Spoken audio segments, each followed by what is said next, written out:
Imagine you worked for 12 long years in your company.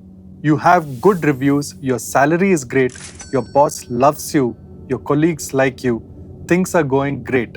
You're even planning a home purchase, and your paperwork with the bank is almost through. And then, one Monday morning, your access card does not work. This is not a hypothetical situation. That's what happened to an IT professional in Bangalore. 12 years gone, just like that. His friends in HR tell him that it's because of AI. That's it. That is the explanation. The era of safe jobs is over. I think this much you and I understand pretty well. But what most people don't seem to understand is that the way they're planning their finances will not work given what's coming. Let's start with some numbers that should make you uncomfortable. Researchers estimate that today's AI tools can already replace about 12% of jobs in sectors like finance, healthcare, and admin. 12% sounds small until you realize that's millions of people and the technology is still in its early stages. In India, this number is nearly 20% and growing. Look at this tweet, for example. It shows you the potential and actual disruption AI can have on jobs. The impact on software, business, finance is already quite a bit. Financially, the people who get hurt are the ones who assumed things would stay the same. The most worrying part for me is that most Indian families have no emergency savings.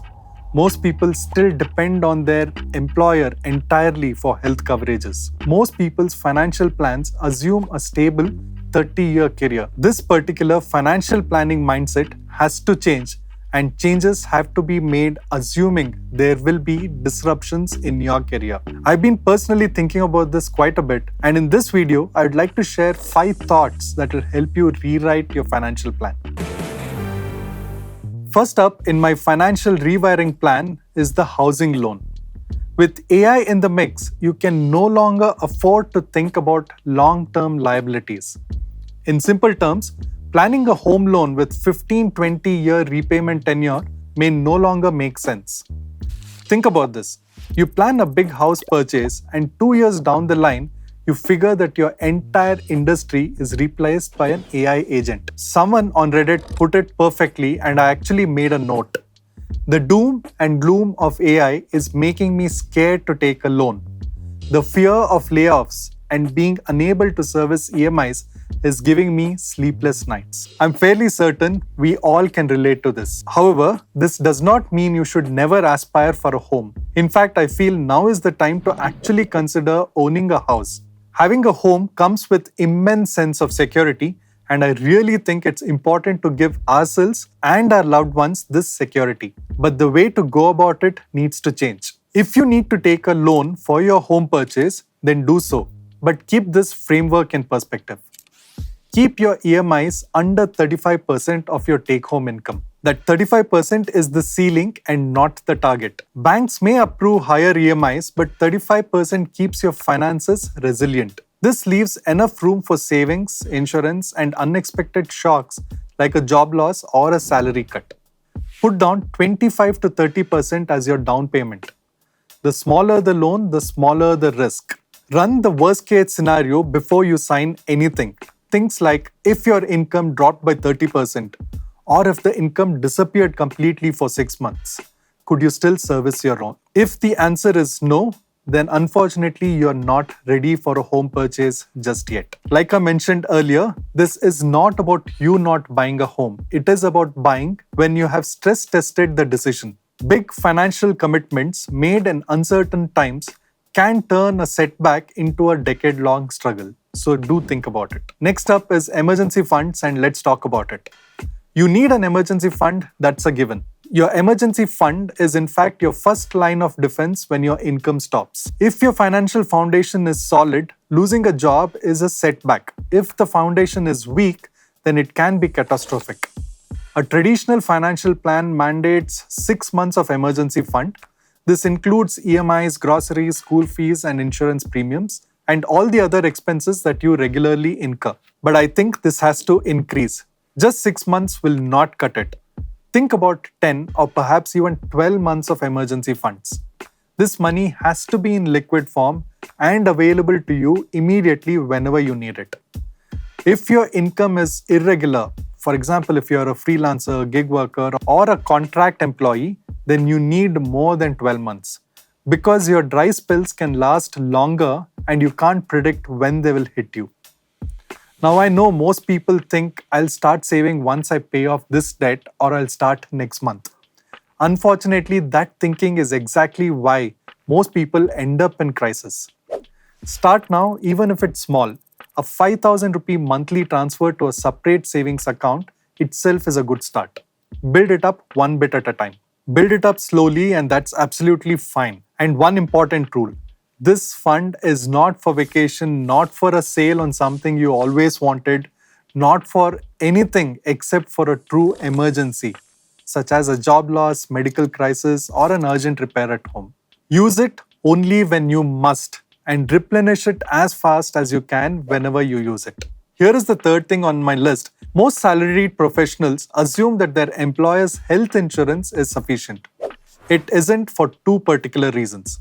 First, it disappears the moment you leave the company. Layoffs, resignation, or even a simple job switch. That insurance coverage is gone, and the gap can be quite dangerous. Second, that insurance coverage is not enough anyway. Medical inflation in India is running at about 14% a year. A serious illness or surgery can cost you 10, 15, or even 20 lakhs. Given this, here is what you need. Health insurance of at least 20-25 lakh coverage for a family. Get your own policy independent of your employer. Once you have your health insurance sorted, please ensure you get a term life insurance, especially if you have dependent. Think about coverages of about 10 to 15 times your annual income. By the way, it's cheaper than you think, especially when you're young and healthy. Get both your health insurance and term life insurance sorted today if possible. Alright, now here's the fourth thing in my list: income diversification. Try to build income optionality so no single source of income becomes a single source of failure.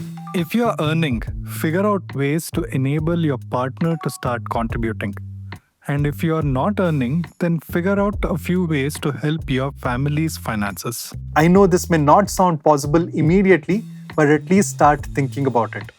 The idea is to create multiple revenue channels. You can even think about freelancing or consulting in your area of expertise, creating and selling courses on something that you know well, dividend income from investments, rental income from property, or even part-time advisory role in your industry.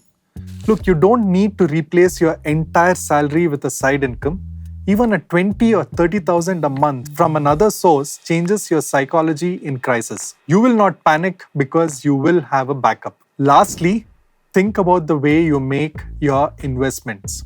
The instinct in volatile times is to either go all in on high growth equity or to panic and pull everything out. Both are usually wrong. What you want is a portfolio built for resilience and not just returns. Hold some liquid assets, either in cash or liquid mutual funds, so that you're never forced to sell at a wrong time. Balance equity with some sort of debt instrument. Also, avoid locking in large amounts in long-term illiquid products. The goal is not to maximize returns, but instead the goal is to avoid irreversible financial mistakes. For example, like being forced to sell stocks in a downturn at the worst possible moment. From my experience investing in markets for over 15 years, I can tell you this with confidence. For an average individual, steady and slightly less exciting way of investing like an SIP can any day beat fancy and complicated investing strategies. Alright, so here's the summary, 5 things that we discussed. Write them down if need be. Point number 1, be cautious with debt, EMIs under 35%, big down payments, always have a plan B. Point number 2, build your emergency fund, 10 to 12 months of expenses at least. Third point, get your own health and life insurance sorted. Don't let your employer hold your safety net. Fourth, diversify your income. One salary is one point of failure. Fifth, invest for resilience. Liquidity matters as much as growth. Please remember, you need to rewire the way financial planning is done. please factor in job disruption in your scheme of things. If this has helped you, then please do share it with someone who needs to hear it. And let me know in comments which of these 5 steps do you need to work on most. I'll see you guys in the next one.